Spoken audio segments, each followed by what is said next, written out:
Hi, I'm Felipe Hoffa, and today I'm in London on my way to the Geotab Innovation and Research Office. But to get there, first I need to get into a train and out of London.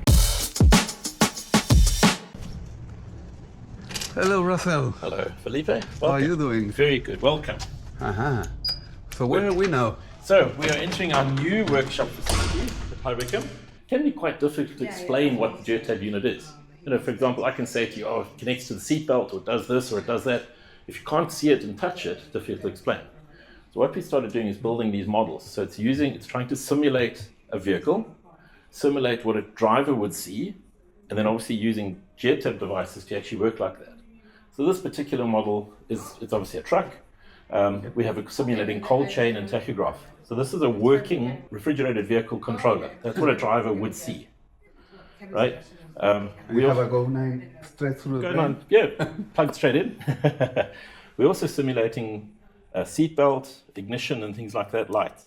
So for example, if I disconnect the seatbelt, the light will come on the dashboard. You can hear the Go device recognize it, right? Yeah. Exactly the same with my headlights, right? You see the headlights come on the vehicle, the light comes on the dashboard. That's good. Hazard switches as well, right? Yeah.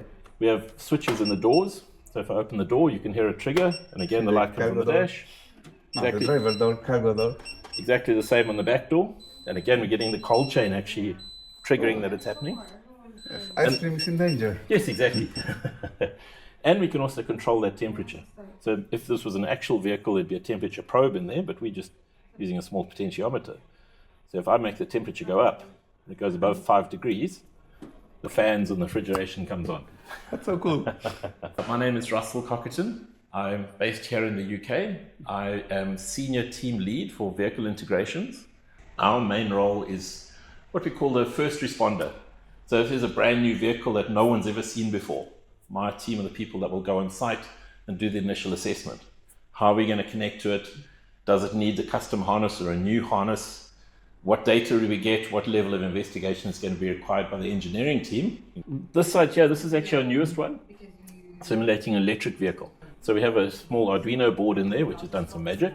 Yep. And what it's doing is we're seeing, for example, this vehicle is now charging. And that's just a little switch with a magnet on it, but it's creating a circuit. We see the light come on the dashboard.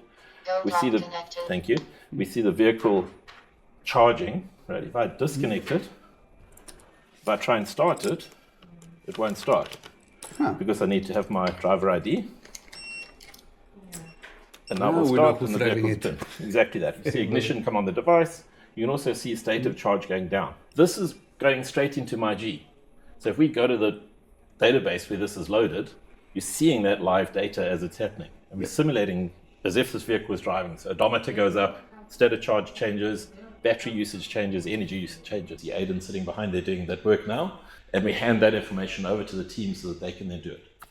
We also get involved with customer investigations. So for example, if there's some sort of issue with the vehicle not working properly or some sort of installation issue, we go and investigate those. So we have a very broad portfolio of interest. We work closely with field services team for installation training and support. We work closely with the automotive, the embedded engineering team for vehicle support. We're working with product safety team, sales and marketing for training and things like that. So I'm proud to say very, very broad aspect of features. My name is Cameron Day. I'm part of the vehicle systems engineering team. So that validation phase, I was experimenting. What is AI capable of, right? It was more of a discovery thing. There was a frustration to start with that all of this hardware we had to set up every time, and it took us hours. So now we have it fixed. But then I said to myself, oh, I don't have the right hardware, so I'm just going to create my own tool. And it kind of cascaded down this natural path where it's like, right, we'll create a tool just to work with this hardware. And then we got the tool, and I went, what about if we expose the tool via API and I just do all my work through skills, right? And then, like, this is where we ended up. You built magic for everyone. Yeah, and people are using it and they like it, so. And this is all that a driver needs to identify themselves. Yeah, that's our driver ID solution. It's a standard driver ID solution, exactly what we use in every other vehicle. And the car will not start unless the driver identifies. Let's show you on the diesel vehicle here. Yep. So again, exactly the same. Nothing happens. If I swipe my tag, you can hear the engine start. Ah, nice. We're using actual Geotab hardware. Yes, and let's leave this one charging. Oh, you'll have to switch off the ignition first. Oh, There we go. nice. And immediately you see Safety state of first. charge climbing. Beautiful. This is where the magic happens. We've recently moved into this space. It's given us extra workspace. We have ability in this workshop to be able to work on at least 3 or 4 vehicles at a time. Fully equipped workshop. All the facilities we need to work on electric vehicles, on diesel vehicles, anything that the team are working on to support. Go to your left, you'll go into our new office space as well. So this is, you can see we have set up, it's overflow from the main office. Of course, you get to play with electric cars. No, this is research. Research.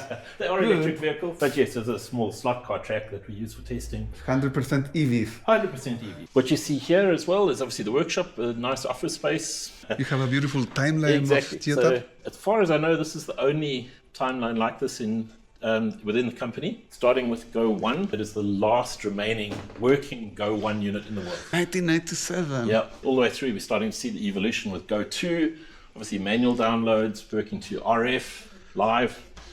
Go 5, again, one of the very first beta Go 5 units.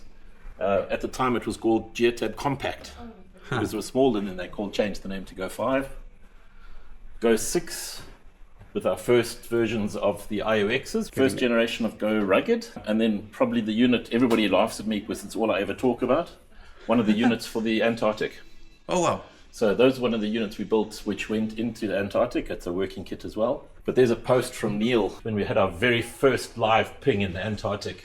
All 7 That vehicle continents. went live. Go 10, I don't know where we're going to put it. We'll have to put a thing out the window, I think, or around the You corner. will need a bigger office. But you're seeing there's Go Rugged, Go there's our tachograph and cold chain solution, new harnesses.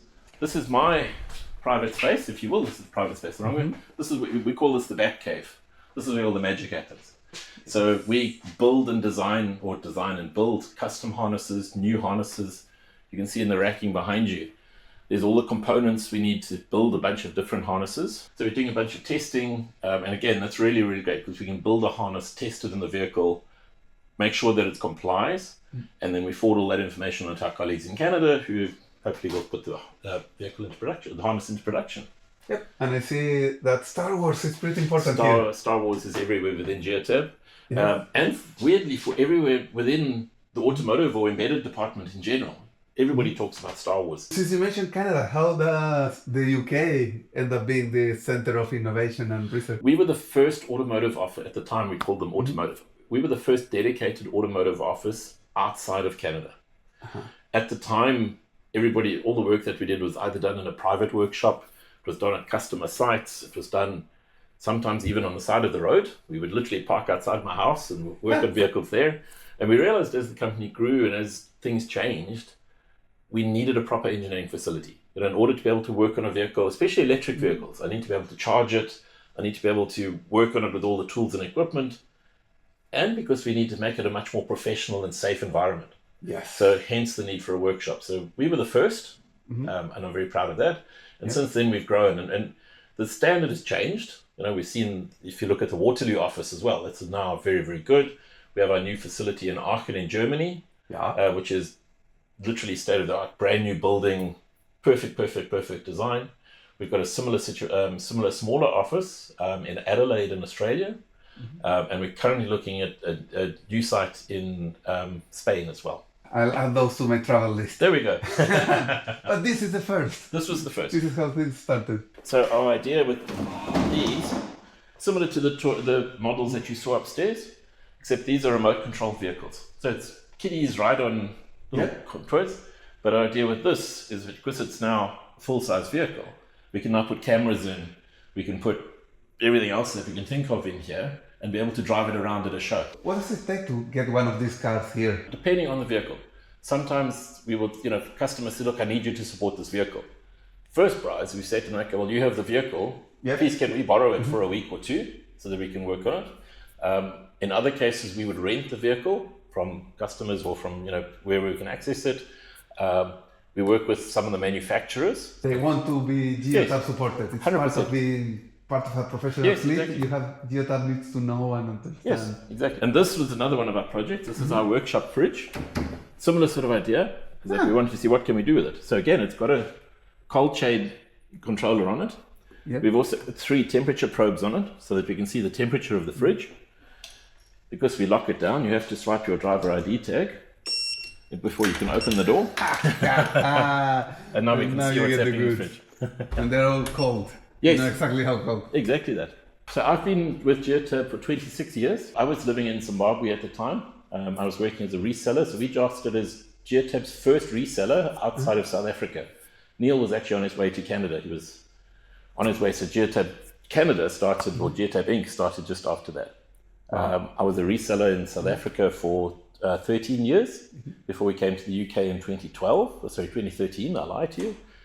Just as Geotab Europe started. So again, we were the first Geotab reseller in Europe, working with Edward Kaltberger, Stefano Peduzzi, Ivan and Antonio out of Madrid office. And that's how we started. So I worked as a consultant to Geotab for a number of years before eventually they said, look, stop being a reseller, come and work for us. So officially, I've actually only been a Geotab for 8.5 years, but been involved since the beginning. From the beginning. And you've been seeing the history of the Yes. Go devices. Yes, exactly. These cars have been outside We've your seen how house just to do the initial testing. Exactly. I think that's all we have to show you.